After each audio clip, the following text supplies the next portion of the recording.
The forest was silent. My tent was the only thing between me and the endless dark. I had just closed my eyes when I heard it. The zipper sliding open. My heartbeat shot up. A shadow leaned in. A tall man, his face hidden in the moonlight, whispered, "You're not safe here alone." I froze. His eyes locked on mine. Instead of fear, something else ran through me. An ache I couldn't name. The forest was breathing. At least, that's how it felt. Every rustle of leaves, every crack of a branch in the dark, seemed alive. I had set up my small tent on the edge of the clearing, far from the campsites where families usually stayed. I told myself I wanted solitude. The truth was, I wanted escape from people, from expectations, from the noise of the city that never let me hear my own heartbeat. Inside the tent, wrapped in my sleeping bag, I had almost drifted into sleep. The campfire outside had burned down to glowing embers, and the air carried that earthy scent of pine and smoke. Everything was still. And then, zip, the sound wasn't imagined. My eyes flew open. The front flap of the tent was being slowly, deliberately unzipped. My breath caught, panic rushing through me. In the darkness, a shadow leaned inside. I wanted to shout, but my voice betrayed me. "Don't scream," a low voice whispered. My pulse hammered so loudly I thought it would burst through my chest. The figure crouched and slipped inside, the dim moonlight outlining his broad shoulders. I scrambled back against the far wall of the tent. "Who are you?" I managed, though it sounded weak. The man held up his hands, a gesture of peace. "Relax. I'm not here to hurt you." That should have calmed me, but instead, my fear tangled with something else, something sharper, stranger. His face came into view, strong jaw unshaven, eyes that seemed too bright for the night. He wasn't a thief, or at least not the kind I expected. He looked intense, and familiar in a way I couldn't explain. "What are you doing here?" I demanded, trying to sound braver. He smiled faintly. "Keeping you company." I stared at him, confused and furious. "You unzipped my tent, in the middle of the night." "I saw you earlier," he said calmly, settling onto the floor as if he belonged there. "By the fire. You looked lonely." Heat rushed to my face. "So what? You followed me?" He tilted his head. "Would you rather I left you here alone? In the dark woods, where anyone could walk in?" His gaze lingered on mine, steady and unflinching. I swallowed hard. His logic twisted around me, and though I wanted to push him out, a strange shiver ran through me. His nearness was unsettling, but not only from fear. Something inside me leaned toward him even as my body pressed back against the canvas wall. The tent felt suddenly smaller, the air warmer. He shifted, his knee brushing the side of my sleeping bag. "Don't," I whispered, not even sure what I meant. He raised an eyebrow. "Don't what?" His voice was low, dangerous, but soft at the edges. It carried something unspoken, something that pressed against the walls of my chest. My lips parted, but no words came. For a moment, neither of us moved. The silence was alive, humming between us. His eyes traveled over me, not hungrily, but searching, as if I were a puzzle he wanted to understand. "You're trembling," he said quietly. I looked down, realizing my hands were shaking. "Of course I am. A stranger just—" "A stranger," he repeated, almost amused. "Then let's change that." He extended his hand. "Ethan." I blinked at him. Who introduces themselves in the middle of breaking into someone's tent? But his hand hung there, waiting, steady. Against my better judgment, I slid mine into his. His skin was warm, calloused, grounding. The touch was simple, but the spark that shot through me was not. "Your turn," he said, his grip lingering. "Alex," I whispered. "Alex," he repeated, as if testing the weight of my name on his tongue. The sound of it from his lips made something stir inside me. I pulled my hand back quickly, but it was too late. He had already carved his presence into me. "You should go," I said, though my voice lacked conviction.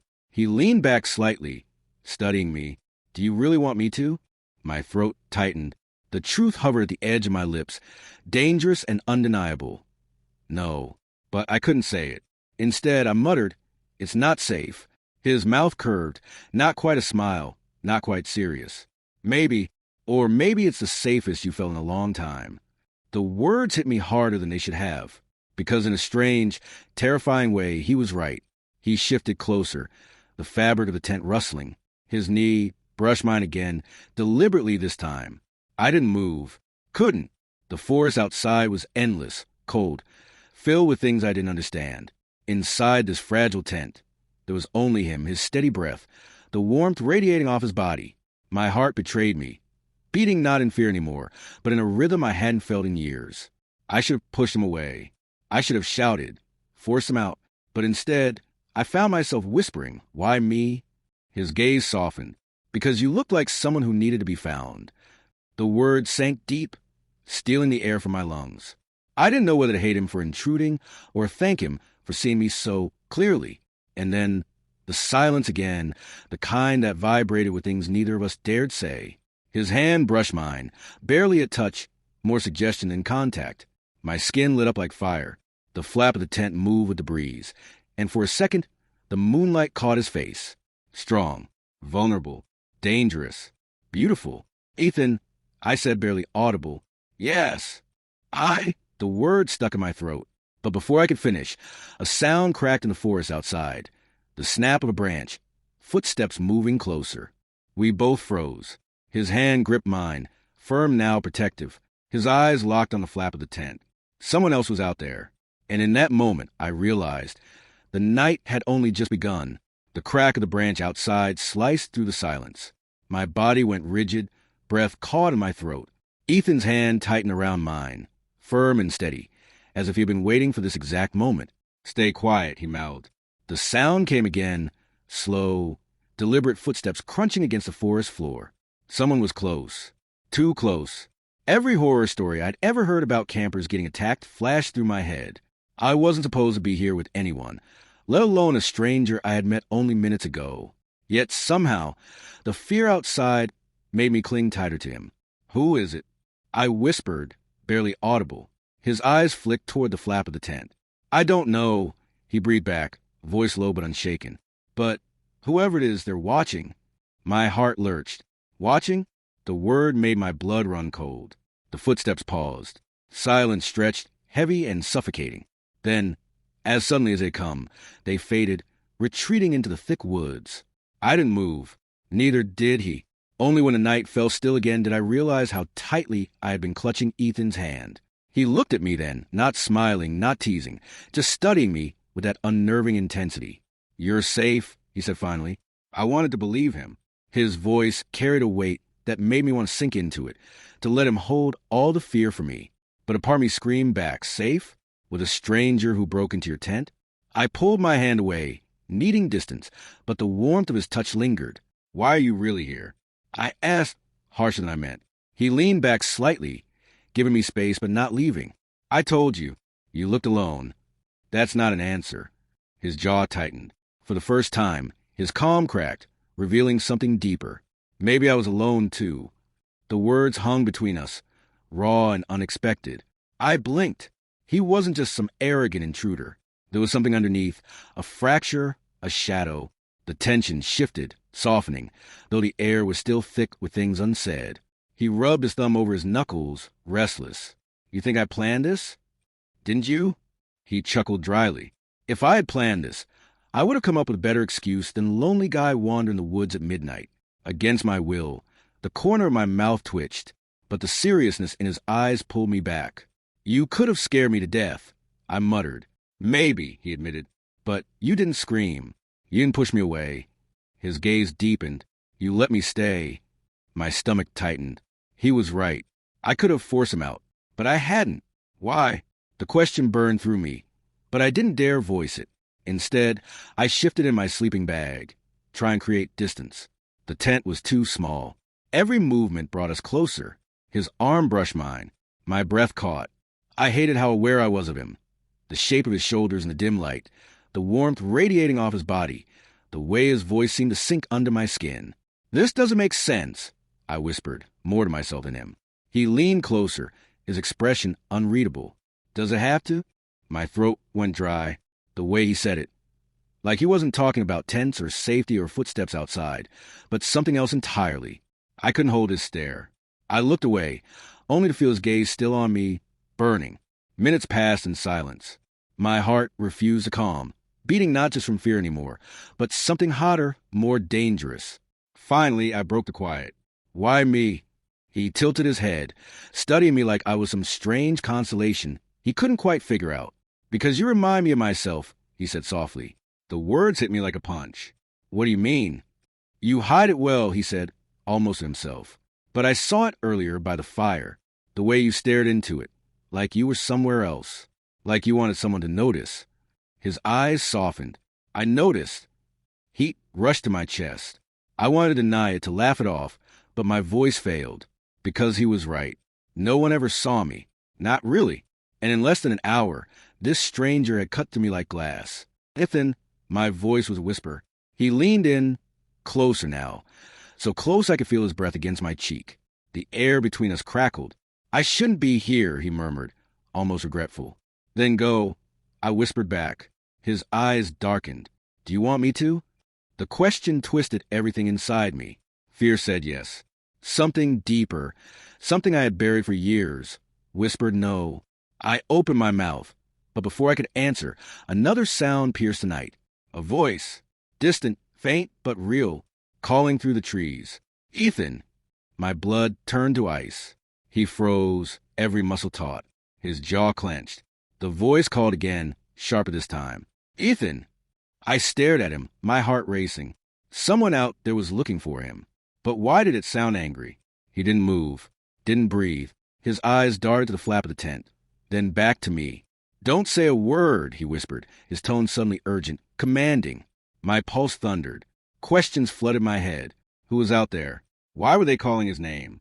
And why? Despite the fear curling in my gut, did I still feel that magnetic pull toward him, as if the danger only drew me closer? The footsteps outside grew louder. Whoever it was, they were coming. And Ethan, this stranger who had barged into my world, looked at me with eyes that begged for silence, for trust. The voice came again, right outside now. "Ethan, I know you're here." I swallowed hard. In that breathless moment, I realized something terrifying. I wasn't just afraid of whoever was outside. I was afraid of how far I would go to keep Ethan here with me. The sound of my name hanging in the air would have been less terrifying than hearing his. But it wasn't me they were calling. It was him. "Ethan!" The voice came sharper this time, male, older, and it carried the weight of authority. Whoever it was, he knew Ethan well. I turned my head slowly, my throat tight, and whispered, "Who is that?" Ethan's jaw clenched. He didn't answer. His hand hovered near the flap of the tent, but he didn't open it. Instead, he leaned closer to me, so close I could smell the faint mix of smoke and pine on his skin. "Stay quiet," he mouthed, his lips only inches from mine. My breath hitched. I should have focused on the danger outside, the voice, the footsteps circling the campsite. But all I could register was him, his nearness, the intensity in his eyes, the way his chest rose and fell just a little faster now. "Ethan!"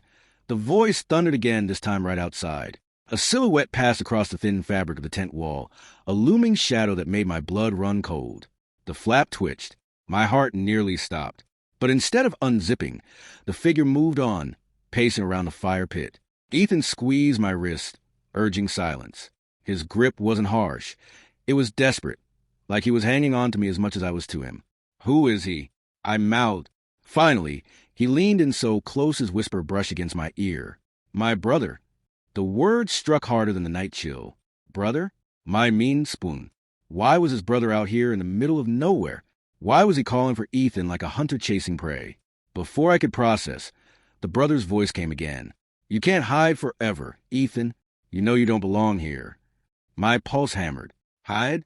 Don't belong? The words carried accusation, even threat. I turned back to Ethan, my voice barely audible. Why is he saying that?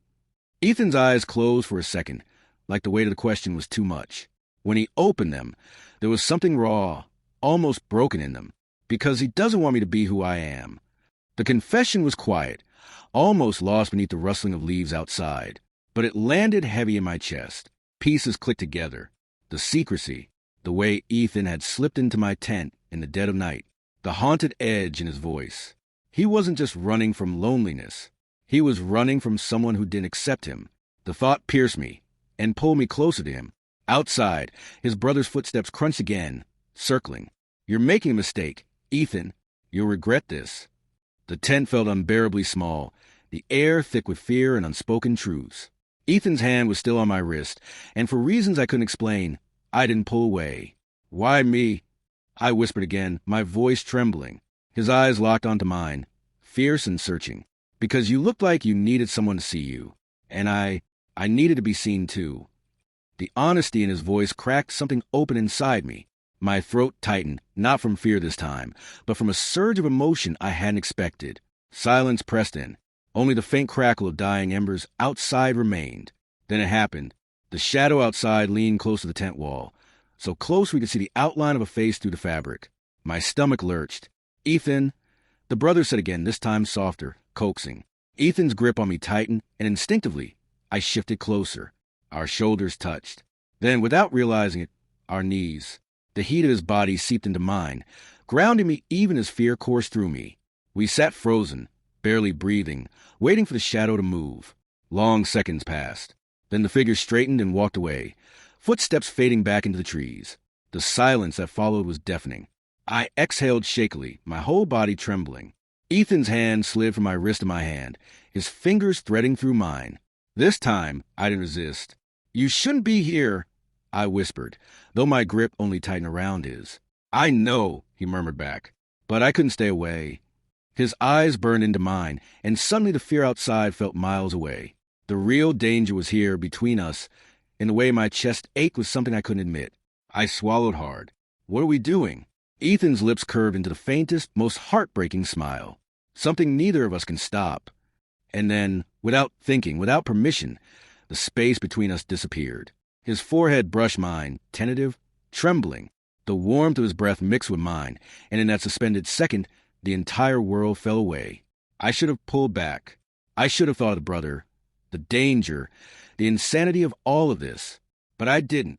Instead, I leaned in, just enough that our lips barely grazed the gentlest, most accidental touch. Yet it sent a shock through me like wildfire. We froze there, breathless, waiting. Then his hand cupped the back of my neck, slow, deliberate, and the kiss deepened, no longer accidental. It was soft, fragile, but it carried everything we'd been holding back. Fear, longing, defiance. When we finally broke apart, I was shaking, my heart hammering against my ribs. His eyes searched mine, vulnerable in a way I hadn't seen before. "I'm sorry," he whispered. But I wasn't. Not at all. Before I could say anything, a sound cut to the night again, the snap of a branch. His brother was back. We pulled apart, breathing hard, panic flooding back in.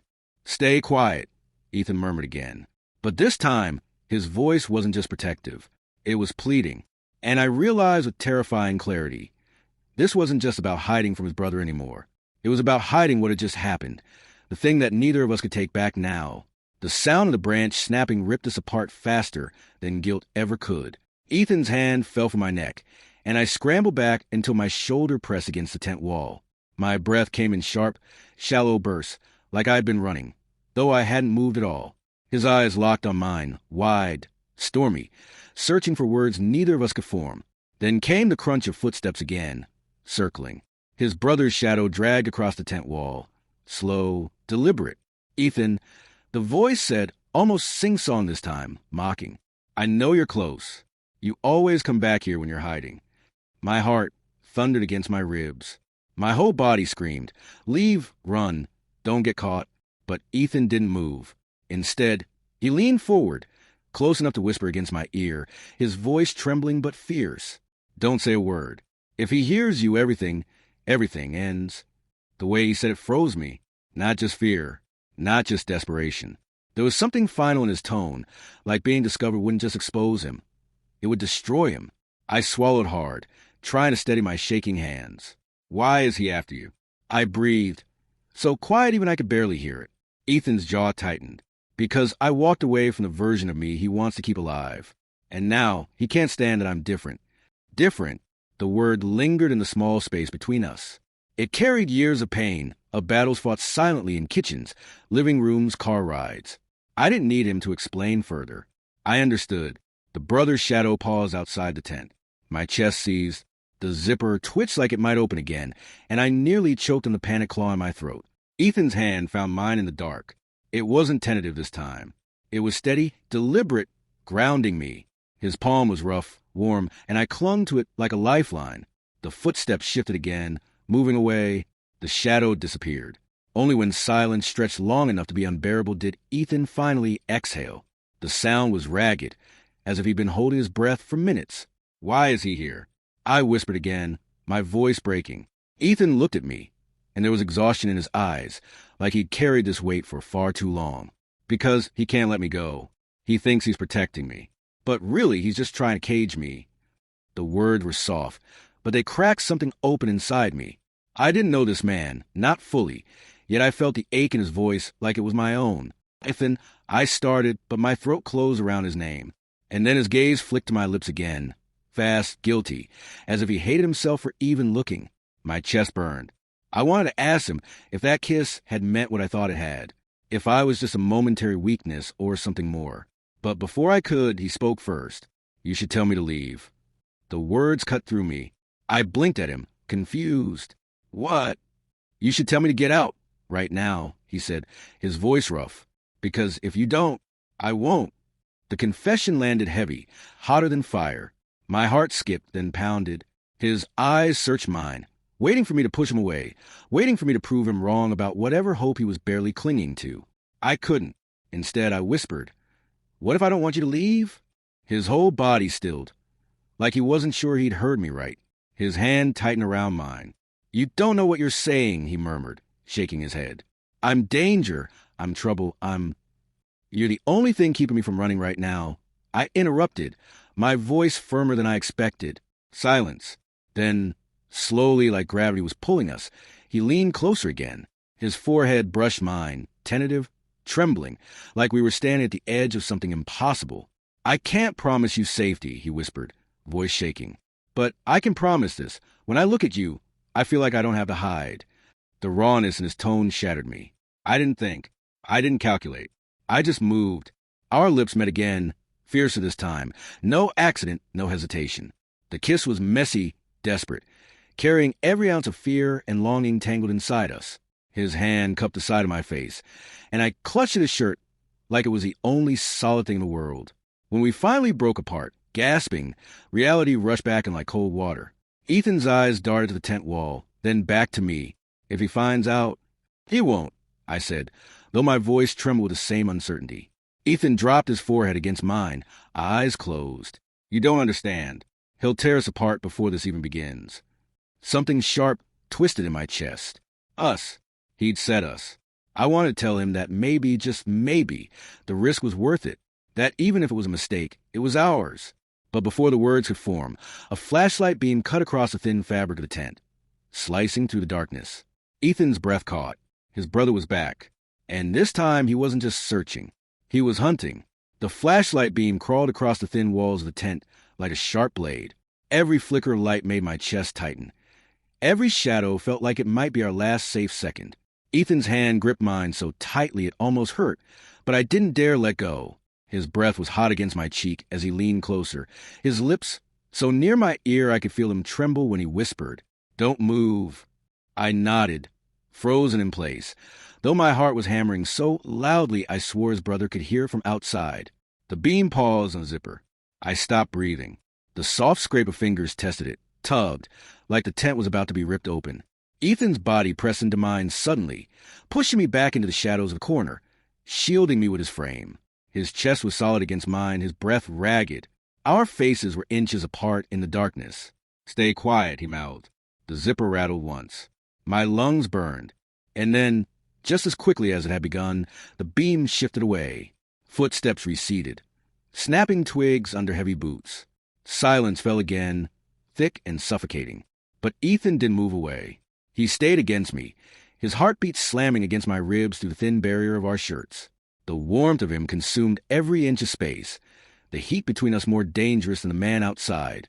I looked up at him, and his eyes, dark, storm-tossed, were locked on mine. "I shouldn't," he whispered, his voice breaking. "Then don't." I whispered back, but the words came out wrong, trembling, desperate. His hand slid from my wrist to my jaw, cupping my face gently. My skin burned under his touch, the callous roughness making me shiver. He hovered so close, his lips barely brushing mine, without closing the distance. And then he kissed me. This wasn't like before. There was no hesitation, no question. It was fire breaking free of its cage. His mouth claimed mine with a hunger that stole the air from my lungs. I clutched at his shirt, pulling him closer, until there was nothing between us but heat and need. His hands moved to my waist, gripping like he was afraid I'd disappear. I felt his body tremble against me, every ounce of restraint unraveling with each stolen breath. The tent became smaller, hotter, like the world outside didn't exist anymore. When we finally broke apart, gasping, his forehead rested against mine. His breath was shaky, words catching in his throat. "This is dangerous," he murmured, his thumb brushing across my cheekbone. "You don't know what you're risking." "Then explain it," I whispered, my voice cracking, "because right now the only thing I feel is you." His eyes closed for a moment, as if fighting something inside him. When he opened them again, they burned with something fierce, something that scared me as much as it thrilled me. "You make me forget the cage I'm in," he admitted, voice low, raw. "And that terrifies me." The honesty hit harder than the kiss. I swallowed, my hand still gripping his shirt. "Then let me terrify you again." He let out a broken laugh, half a sigh, half disbelief. And then he kissed me again, harder, deeper, until I was drowning in him. Every brush of his lips, every shift of his hands, was reckless. We were two men pressed into the dark, hiding from the world, but creating our own inside a fragile piece of fabric. At one point, my hand slid up his arm, over the tense muscle, until it rested against the back of his neck. He shivered under the touch, and his lips slowed, softened, until it wasn't just hunger anymore. It was tenderness. It was need. When he pulled back, his eyes were glassy. His voice barely carried.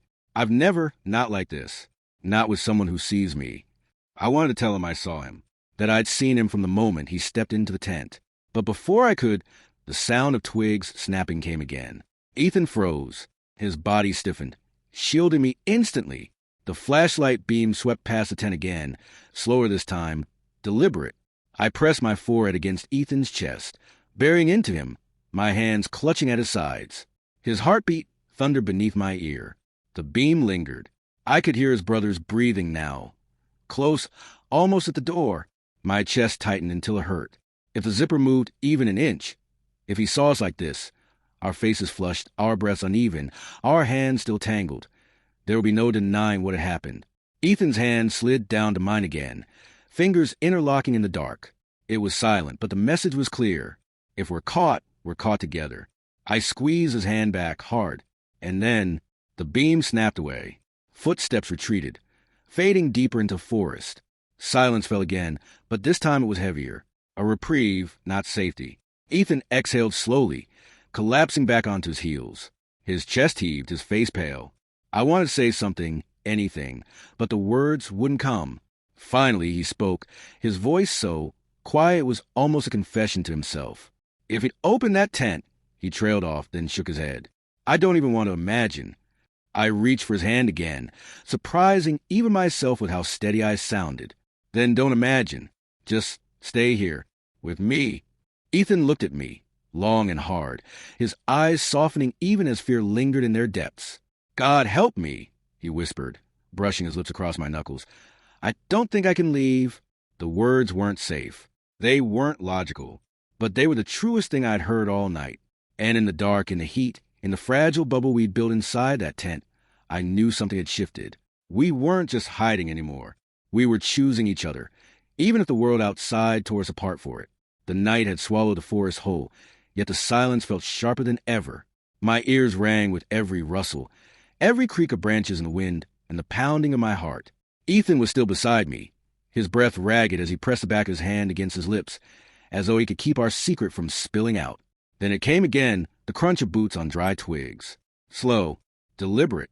Ethan's body went rigid. He glanced toward the zipper, then at me. His eyes were wide, wild, but full of something else too. Something protective, something feral. He leaned in so close his nose brushed my temple, his breath shaking as he whispered, "Don't make a sound." The zipper rattled. I froze, my entire body on fire. His brother was right outside. The thin nylon wall between us suddenly felt like nothing, like paper that could tear with a single tug. Ethan pressed me back in the corner again, his chest hard against mine, his arm braced over my shoulder as if it could shield me with his own body. His scent filled my lungs, pine smoke, sweat, and it made me dizzy, reckless. I clutched at his shirt without meaning to. My fingers curled into the fabric, like holding onto him might keep me safe. The zipper slid halfway down. My pulse stopped. A shadow fell inside. I could see the shape of his brother's arm. The faint glow of the flashlight sweeping low. My lungs burned, but I dared not breathe, and in that suffocating moment, Ethan's forehead pressed against mine. I didn't understand it at first, why he did it. Maybe he thought if we were silent enough, close enough, the universe would fold us into one shape the intruder wouldn't notice. Or maybe he was terrified, like me, and instinct pushed him to the only comfort he knew. But then I felt it. The tremble in his lips, hovering inches from mine. Not a kiss. Not yet. Just there. Close enough to remind me that desire and danger had become the same thing. His brother's breathing was audible now. A heavy sigh as he muttered something under his breath. The words were too muffled to catch, but the suspicion in them was clear. The flashlight beam swept across the inside of the tent, lighting Ethan's cheek for the briefest second. His skin glowed pale. If his brother raised the light an inch higher, he would see me too. He would see our faces pressed close, our hands tangled, our secret laid bare. My body shook, not from fear, not entirely, from the way Ethan's thumb brushed across the back of my hand, grounding me into chaos, from the way his eyes, so dark and alive, never left mine. And then the zipper stopped. The flap hung half open, the flashlight beam spilling inside like an accusation. His brother lingered, as though debating whether to step in. I thought I would collapse under the weight of that second. My lungs ached, begging for air. But then a cough, somewhere deeper in the woods. A voice calling his name. Ethan? It was distant, but sharp enough to pull him back. The boots shifted, retreated. The flashlight beam slid away, leaving us in thick, suffocating dark once again. The zipper was never closed. We stayed frozen, pressed against each other, as if even moving would summon him back. When the last sound of his footsteps disappeared, Ethan finally let out a ragged exhale. His body slumped against mine, still tense, but weaker now. Fuck, he whispered, the word torn from his chest. His forehead still rested against mine, his nose brushing mine with every shaky breath. He swallowed. He almost saw. I couldn't move, couldn't even process what had just happened. My whole body was trembling, adrenaline surging like fire in my veins. But under it, pulsing stronger than fear, was something else. I tilted my head ever so slightly, and then our lips touched. It wasn't a kiss. Not really. Just a desperate meeting of mouths, soft and fleeting, like we were testing if the world would collapse for real this time. Ethan jerked back at once, his eyes wide, his chest heaving. Don't. The word cut deep, sharper than it should have, but his hand still clung to mine. Why not? My voice cracked, quiet but insistent. Because he shook his head, unable to finish. His face twisted, torn between guilt and hunger. Because if he suspects, if he knows. I leaned closer, reckless now, then let him suspect. Ethan's eyes burned with panic. You don't understand. If he finds out, it's not just about me. It's about everything. He'll never. I didn't let him finish. My lips brushes again, deliberate this time, slow, soft, like an answer. He inhaled sharply, body trembling as if the world tilted under him. And then he broke. His hands were on my face again, pulling me in, his mouth crashing against mine with a desperation that was almost painful. His body pressed so hard into mine, I thought the tent would collapse around us. Every kiss was frantic, as though each one could be the last. My hand slid over his shoulders, gripping, anchoring myself to him as the heat built. He groaned softly against my lips, a sound that sent shivers down my spine. And then, just as suddenly as it began, he tore himself away, stumbling back, his chest heaving. No, he rasped, his voice breaking. God, no, this is insane. He raked his hands through his hair, pacing the small space like a caged animal. His shadow loomed over me, dark and restless. I can't do this, he whispered, though his trembling betrayed him. You don't know what it would mean. You don't know what he'd do if. He cut himself off, fists clenched. I crawled forward, refusing to let him drift into fear. My hand caught his wrist, holding him there. Then tell me what it would mean. Tell me why you look at me like that, and then pull away. His eyes flashed tortured, because wanting you could destroy me. The words hung between us, raw and jagged, but his hand didn't leave mine. I stared at him, my chest burning, then let it destroy us, because I don't care anymore. For a second, He just stood there, breath shallow, caught between restraint and surrender. Then slowly, painfully, his fingers tightened around mine. And in that fragile moment, I saw it, the choice he was trying not to make. Before either of us could speak again, a noise outside shattered it. The boots returned. Closer this time. Ethan's eyes shot to mine, panic flooding back. He yanked me down beside him, forcing us both into silence. The shadow of his brother passed over the tent again. This time, he didn't unzip it. He just stood there, listening, waiting. Ethan's breath hitched against my ear. He whispered so faintly I almost didn't hear it. He knows. The night after Ethan whispered, he knows, stretched on like a blade. Every sound outside felt louder, every silence heavier. I lay back in the corner of the tent, my pulse hammering in my throat, but my eyes never left him. Ethan sat opposite me, hunched forward, his head in his hands. His shoulders rose and fell in sharp bursts, as though he was trying to breathe, but the air wouldn't come. I wanted to touch him, to tell him it was okay, that no one had seen anything, but the truth was heavier than comfort. His brother had stood outside too long. He had lingered. He had listened. He had suspected. Ethan finally lifted his head. His face looked raw, as if stripped bare by the dark. His hair was a mess, his lips swollen, his jaw tight. His eyes found mine and stayed there, burning with everything he wasn't saying. Why do you keep doing this? His voice cracked, low and unsteady. Why do you keep pushing when you know it'll ruin everything? The words cut, but not as deep as his tone. He didn't sound angry. He sounded broken. I swallowed, because I can't pretend I don't feel it. He flinched, dragging his hand down his face. God! He let out a harsh laugh, bitter and sharp. You think I don't feel it? You think I don't want to lose myself in you every damn second?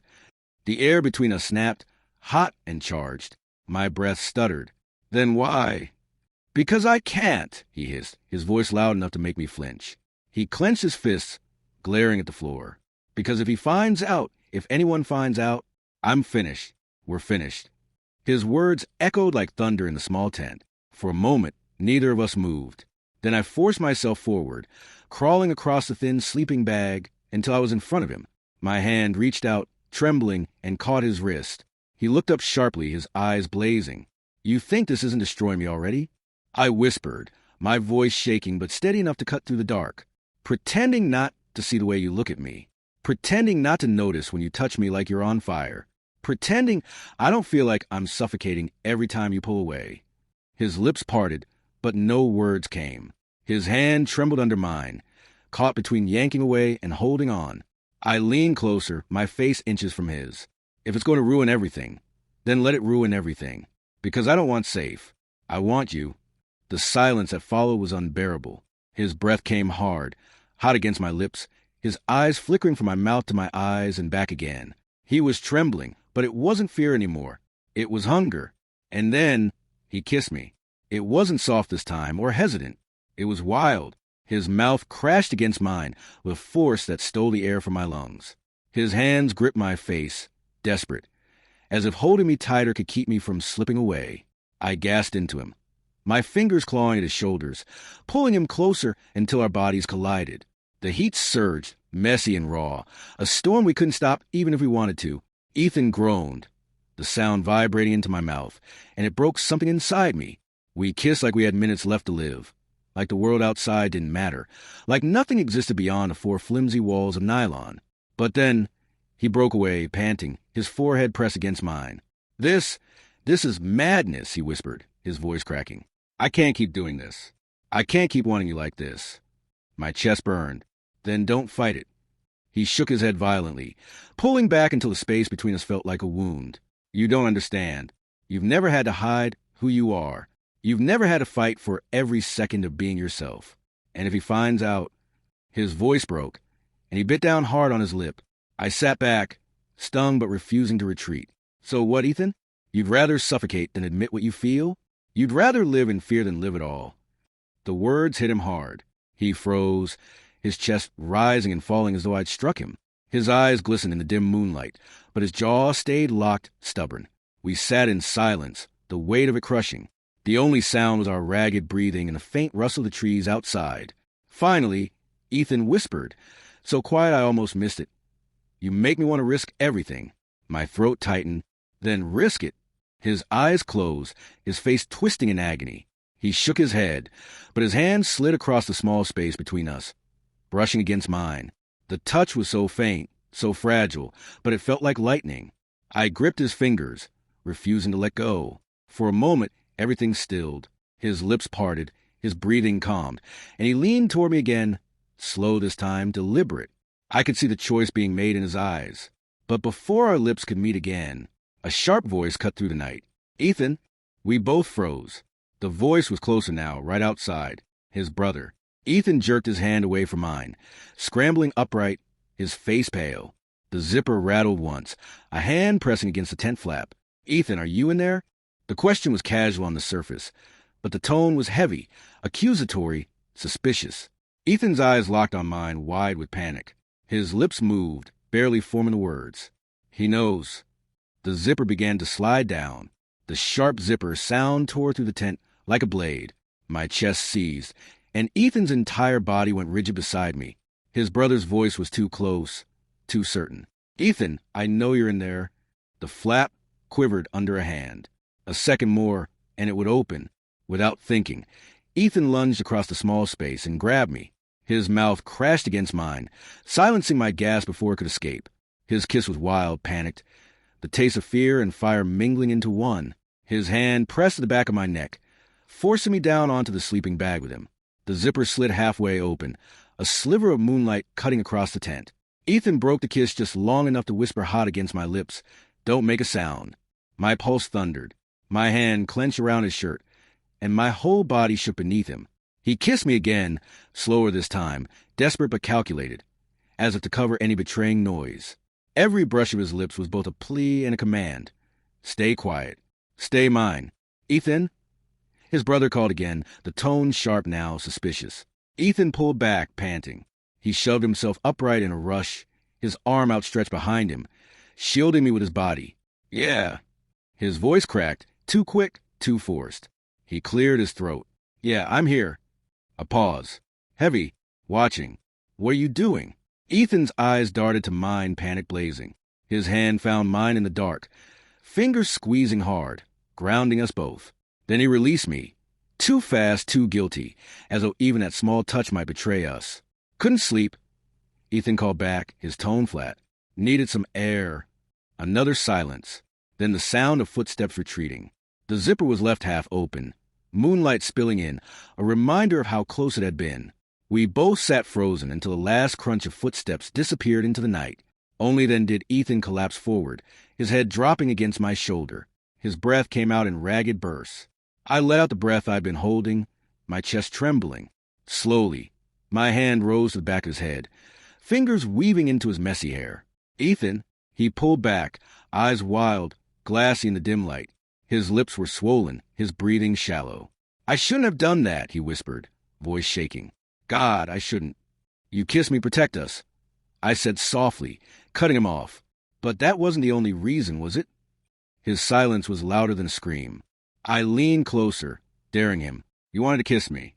Even then, even when your brother was right there." He squeezed his eyes shut, pained. His hand hovered near my face but never touched, trembling in the air. "You don't understand. I can't want this. I can't want you." I caught his hand, pressed it to my chest where my heart hammered against his palm. "Then stop pretending you don't." The moment hung sharp and breathless. Ethan's eyes opened, and something inside him broke loose. He surged forward, his mouth crashing onto mine again. This time, there was no fear, only hunger. His kiss devoured me, pulling me under, his tongue sweeping against mine, his hands gripping my sides like he couldn't stand a single inch of space between us. I gasped into him, my body arching toward his, heat coiling in every nerve. Every move was frantic, desperate, both of us clinging to something we weren't allowed to have. He pulled back just enough to speak against my lips, voice low and shaking. "I hate this. I hate that I want you so much I can't breathe." I grabbed his face, forcing him to look at me. "Then stop hating it. Stop fighting me." He groaned, a sound of surrender, and kissed me harder, deeper, until I was dizzy. The tent walls seemed to close in, the air thick with heat and fear. Every rustle of the trees outside, every distant sound made us flinch, but neither of us pulled away. We kissed like we were drowning, like our lips were the only air left in the world. Finally, Ethan tore himself away, collapsing back against the wall of the tent, his chest heaving. His eyes stared at me, wide and almost broken. "This is going to destroy me," he whispered. "Or it's going to save you," I whispered back. He looked away, trembling. "My brother won't let this go. He suspects." I saw it in his eyes. He's going to come back. He's going to push until he knows. My stomach twisted, but I didn't flinch. "Then let him know. Let the whole world know. Because I don't care anymore, Ethan. I care about you."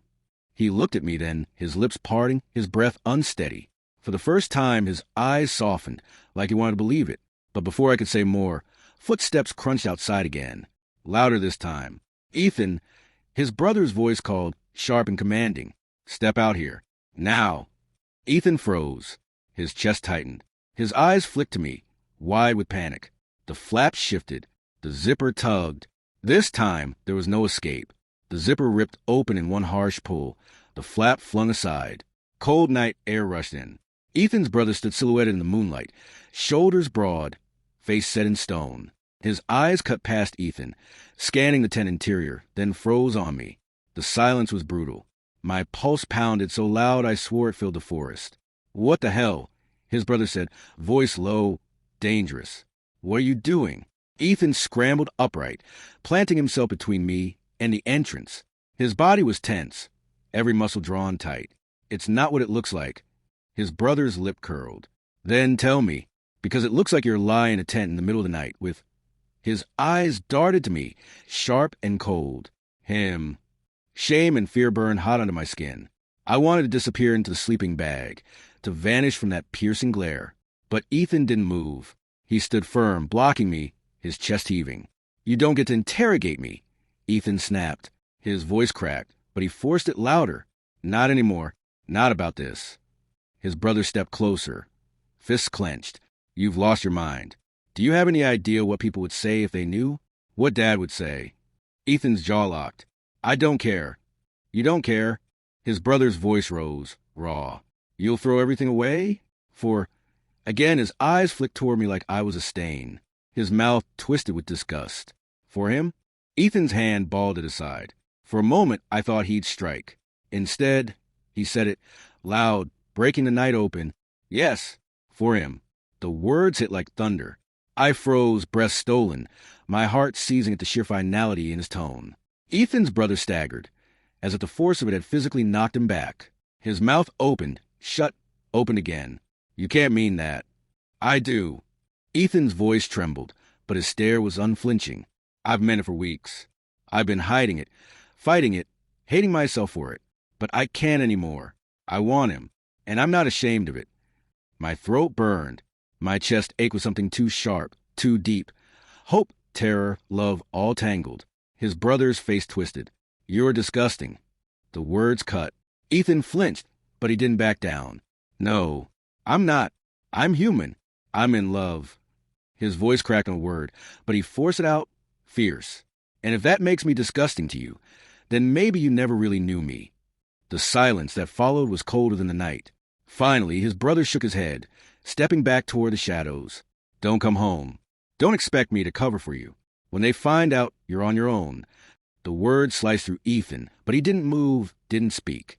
He just stood there rigid, until his brother's footsteps faded into the trees. When it was finally quiet again, Ethan collapsed to his knees inside the tent. His hands trembled violently, gripping his hair. His breathing came in ragged gasps, half sob, half scream. I crawled to him, my chest breaking, and touched his arm. He flinched, then turned, eyes red and wild. "He hates me," Ethan whispered, voice cracked. "He really hates me now." I pulled him into me, wrapping my arms tight around his shaking frame. "He doesn't hate you. He hates the truth. There's a difference." His face buried in my shoulder. "I've lost him. I've lost my family." "You haven't lost me," I whispered fiercely, my hand cradling the back of his neck. "You'll never lose me." He clung to me like I was the only solid thing left, his breath hot against my skin. For a long moment, neither of us moved, the weight of what had just happened crushing us in the dark. Finally, Ethan pulled back, eyes searching mine. "What if he tells? What if everyone knows? What if this ruins everything?" I cupped his face, forcing him to see me, to see the truth. Then let the world know. Because I'd rather be ruined with you than safe without you. His lips parted, shaky, and in the broken silence, he leaned forward, kissing me. This kiss was nothing like before. It wasn't panic or lust or fear. It was raw. Stripped, a kiss of surrender. His mouth trembled against mine. Tears wet on his cheeks. But he didn't stop. And neither did I, when he finally broke away. His voice was hoarse, whispering against my lips. You don't understand what you just signed up for. I smiled through the ache in my chest. Yes, I do. Outside, the forest was endless and dark. But inside the tent, with his arms wrapped around me, I felt a spark of something unbreakable. He had made his choice, and now it was ours to face together. The forest was silent again, but not in the same way. The silence now felt heavy, loaded with the echoes of Ethan's brother's words. I lay beside Ethan in the cramped tent, his hand still clutching mine like he was afraid I might vanish too. Neither of us spoke for a long time. The night stretched on, thick and endless. I could hear his breathing, uneven, broken, as though every inhale cost him strength he no longer had. Say something, he finally whispered. His voice was cracked, hoarse, small. I turned toward him, squeezing his hand. You were brave. Ethan let out a bitter laugh, muffled in the dark. Brave? I just burned the last bridge I had left. My own brother, he looked at me like I was a monster. You're not a monster, I said firmly, pulling his hand to my chest, pressing it against my heart. You're the opposite. You're the only person who's made me feel alive. His throat bobbed as he swallowed. The moonlight slipping through the open flap traced the edges of his face, the mess of his hair, the glint in his wet eyes. He looked wrecked, and yet I'd never seen him more beautiful. I don't know how to do this, he admitted, shaking his head. How to exist when I'm no longer their version of me. How to face a world that already hates people like us. I don't know how to be this. I shifted closer, my forehead resting against his. You don't have to know. You just have to want it. We'll figure it out. Together. His chest rose sharply, his breath trembling as it brushed my lips. For a moment, we just stayed there, face to face, the air between us charged and fragile. And then he kissed me. It wasn't desperate like before. It wasn't angry or defiant. It was slow, deliberate, a kiss that said, this is real, this is mine, I'm choosing it. When we finally broke apart, he didn't let go. His hands framed my face, his thumbs brushing over my skin like he was memorizing me. I can't lose you, he said, voice breaking. You won't, I promised. Not tonight, not ever. Outside, the wind whispered through the trees, carrying the scent of pine and smoke. Somewhere far off, a branch cracked, an owl called. The world kept moving, unaware of the small war that had just ended inside one fragile tent. Ethan curled into me, his head resting against my chest. I held him tightly, feeling the tremor of his body slowly ease. His breathing evening out his exhaustion pulled him closer to sleep. I stared at the nylon ceiling of the tent, my mind a storm. His brother's words still cut deep. The danger was real. Tomorrow could bring whispers, stares, maybe worse. But in this moment, none of it mattered, because he had chosen me, and I had chosen him. I pressed a kiss to the top of his hair, whispering into the night. We'll be okay. Somehow we'll be okay. For the first time in years, I believed it.